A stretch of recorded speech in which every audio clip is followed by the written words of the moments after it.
So, hi. We have, sorry, we've been, we made a post just the other day about our sourdough starter Kevin, who sadly passed away. He died. So, first of all, the reasoning behind that, it isn't common for your sourdough starter to just die. So. They shouldn't. But we'd like to just introduce you to our kind of, our way of doing it. Yeah. And also just to show you how easy it is to do your own sourdough starter. And then you can make mini breads for your future to come. And also then our method of keeping it alive, and also what may be the reason for our Kevin not making it. And yeah, we'll basically we'll tell you about Kevin. It's we don't have a fridge, and we didn't have a fridge when we just moved to the mountain. Exactly. So sourdough starters, if you're not going to feed them every day, you would normally keep them in the fridge in between your baking, and then bring them out and feed them when you want to bake something. And since we didn't have a fridge, Kevin just stood on the shelf in between feedings, and every now and then we would have to feed him twice just to get him back up Wake again. him up. But after about 2 years, I think the whole non-fridge thing ended up making him quite weak. Well, also we went through quite a stretch where we didn't have flour in order to feed him properly. So we were kind of stretching out his feeding in order to for our flour to last long enough to feed him before we get more flour, because we don't go to the shops often or get our flour often. So we had to kind of make it work, and I think it was just a little bit too stressful for him. He just didn't revive back again, so we used them all up in a very nice focaccia bread. But this is Joe, our new sourdough starter. Meet Joe. Meet Joe. Joe has already made his first bread, and it's actually been quite amazing. After only 4 days. He started bubbling after 3 days. Yeah, which is amazing. And he grew, which was for me very cool to see. And then this isn't a great bread. We've had some already. It's not a great bread, but it's not his fault. It is ours. The thing is, when we put the dough in here to rise for the second time, it rose so much that it fell out the sides, and so we had to scoop some off and make a little mini bread. Which we also and ate. That's why this one looks so small. Yeah, so if it was, I mean, I'm sure if it was it would probably be up here. But still, it's absolutely Maybe delicious. Let them see how close. I don't know if this is going to work. Of course it will. So that's close enough. Bread. I think so. Yeah, so it's very, very yummy. We will also show you how to make a bread. So yeah, stay tuned. Yes. So what I did actually the first time when we started with Kevin, I just Googled how to make a sourdough starter, and it was something ridiculous, like half a cup of flour, half a cup of water in a bowl, in a jar. You mix it together. The next day you throw away half of it and then add another half a cup of each, and then the next day you throw away, and it was a lot of wastage. We're very much we don't like wasting in any regard, so it was quite stressful because we also wanted to make something every time there was discard. So we felt a lot of pressure. Very much. What do we make? There's so much of it. So then last year sometime we came across on YouTube a channel called Bake with Jack, who is a British guy, and he introduced us to the scrapings method of sourdough, which is basically you never have discards or wastage. And the way that he starts his sourdough, which is what we did with Joe, and it is amazing. If we ever have to do it again, that we will always do that method. So the very first day, you mix 25 grams of warm water and 25 grams of flour in a jar. Now 25 grams is nothing. It's like just over a tablespoon, 2 tablespoons maybe. It's very little. So your first day is very anticlimactic. You're like, oh, that's okay, cool. Anyway, and then paper mache. On day two, You don't throw anything away. You just add to that same jar 25 grams of warm water and flour and mix it up. Now, day 3, we already saw bubbles, which was amazing. And we again added 25 and 25 of each. And then on day 4, we actually could have made bread. Suddenly, this jar was full. It was amazing. Yeah. And, well, we planned to make bread. We just forgot. Yeah. So, whoops. So, we just fed him again. And just 25 grams of each, which is, you've wasted nothing at this point. It's amazing. And on day 5, we were able to make our first bread, which was very over cool. and above anything that we expected. So that was 2 days ago that we made this bread. After I make take all the sourdough out that I need for the bread, what I'm left with is, I mean, it's very little. There's nothing. So like now, I don't have to throw any of this away, because if I did, I would have no starter. So now we want to make another loaf of bread that will be ready for tomorrow. And in my bread recipe that I will share later, I need 100 grams of sourdough starter. So to make sure that I have that, I'm going to put 50 grams of water and 50 grams of flour in here with Joe, mix it up, and there's an end. And by this evening, he should be risen all the way up to the top of the jar, and then tonight I can make the bread dough. So that's what I'm going to do now. You mean you're going to feed it now? I'm going to feed... That's not correct. There you go. I'm going to feed Joe. So I have water. This is not actually warm water. This is just rainwater from the tap. Our weather at the moment is warm enough that we don't need to have warm water. Yeah, so the reason you use warm water is to help the activation happen, because it needs warmth for that. So especially if it's been in the fridge, probably recommend using warm water. Just give it a little mix.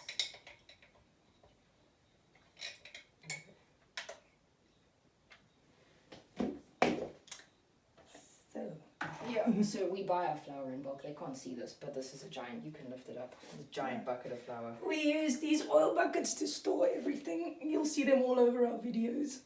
They're amazing, and they're food grade, so they're very useful. So we use them to store bulk stuff in the kitchen. We've got rice as well, and then white flour. So this is cake flour. Also, but it's white flour or cake flour. We use stone ground flour for our sourdough specifically, just because we like that flavor. You can use white flour for sourdough. You can, as it has to be unprocessed, unbleached. Unbleached. Yeah. Okay, so that's the key. Is usually the natural products are a bit better with this kind of thing. Can I close this? Yeah. So now we have a nice, very thick concoction there of just flour and water added to Joe. Now all I do is close that and put it on the shelf. Cool, so now it's evening and we are getting ready to make some sourdough bread dough. So look at Joe, that all rhymes. He has grown substantially. I want to show you guys these bubbles. You can see there. Awesome. So this morning when we fed Joe, he was only about here. Now he's doubled in size. So we are going to measure. We need 100 grams of sourdough starter for this.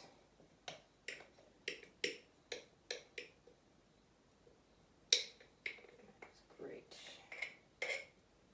Cool. So all we're left with is that. Not very much, no discard. So the next time that I'm ready to use Joe or feed him, I don't have to throw anything away. Thanks, Joe. Can go there. Okay, so 100 grams of starter. Then we need 380 grams of water. There you go. Perfect. Just give that a bit of a mix. Alright. And we add 12 grams of salt.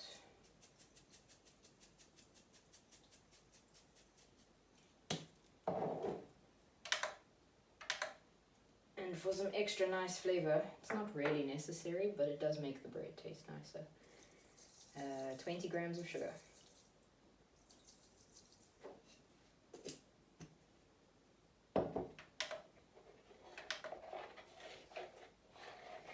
And then this is something that we like to add, or Chanel specifically likes this in her bread, is some seeds. So we have sesame seeds, and I don't measure this at all. I just kind of hoy it in there. And we have flax seeds. 2 little lumps.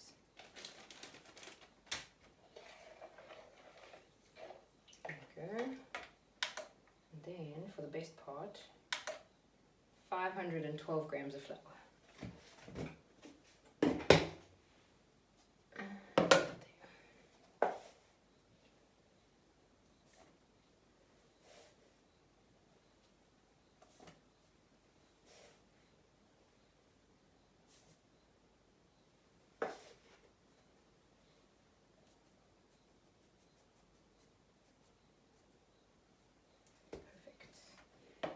And then, we don't need the scale anymore.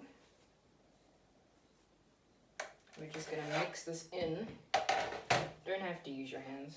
I don't. Just mix it in until all the flour is incorporated.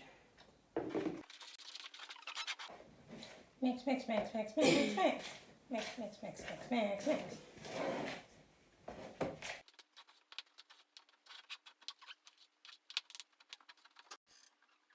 Okay. So it doesn't look like much right now. But what we're going to do is we're going to leave this for about half an hour. And then after that, we're going to come and do something that's called a stretch and fold. And we'll do that 2 or 3 times. And then we will leave it overnight. Such an idiot. Anyway. Okay, so it's been about half an hour since we made the dough. So this looks exactly the same, nothing has changed. But now we do our first stretch and fold thing, which helps the dough form its structure, basically. Yeah, so you need to come and see. Come in closer, because I'm left-handed. So you're just going to grab a piece of dough and stretch it and fold it to the other side. It's literally a stretch and fold. And we're just going to do that. Actually, I never count how many times. Probably about 8 is enough, I would imagine. But make sure you've gone all the way around. There we go. That is all there is to it. Alright, so now we're going to cover this up again. And then in about 10 minutes, we're going to do the second stretch and fold. And you're going to come visit? Yes, I will. Come visit. Come visit. Okay, so this I have done 2 stretch and folds now. I'm going to do the third one. You can already see how much better the dough looks since the first time. And it's very stretchy, which is very cool. This is exactly what you want. It's also not really sticking to my fingers as much as it did the first time.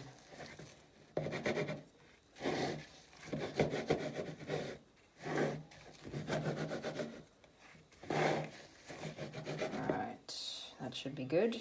And that's it. Now we leave it overnight. And tomorrow morning, you'll see what happens.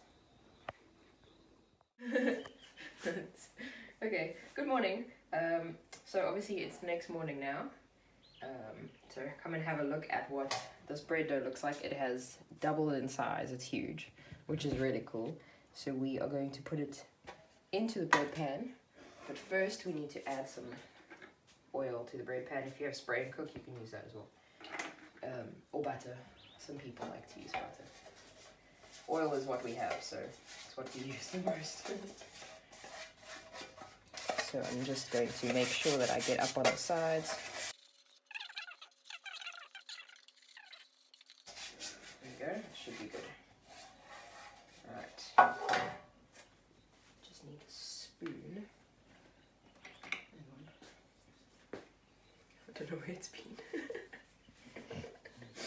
Okay, so before we put the dough in the bread pan, what I'm going to do is just scrape it all away from the sides. You can see all of those nice air bubbles in there. We're kind of just gonna gently deflate it, because obviously this won't fit in the bread pan. There you go. There's a ghost in the kitchen apparently. There you are. So a little bit deflated. You don't want to be too rough, so don't punch it down like you would with some other traditional bread doughs. There you go, just like that. And then we're just going to put it into the loaf pan. It's so beautiful.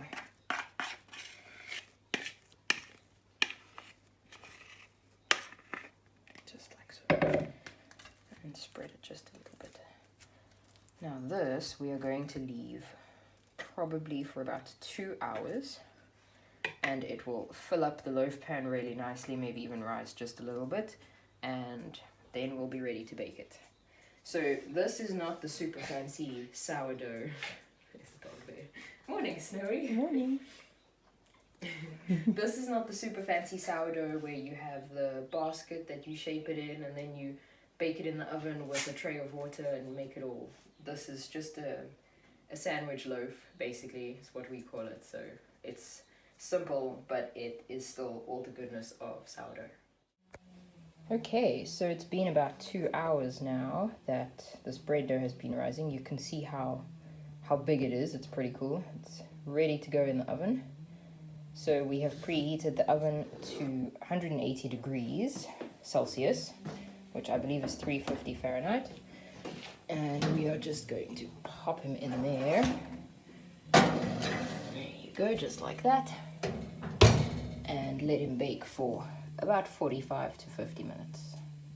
Okay, there. It's ready. Just turning off the oven. And just having a look. Oh my goodness. Look at that. Beautiful. Just gonna leave it there for a minute. We can take it out of the pan actually. Oh, And yeah. just put it in there. Oh, wow. Look at that. Stunning, hey? Beautiful. Okay.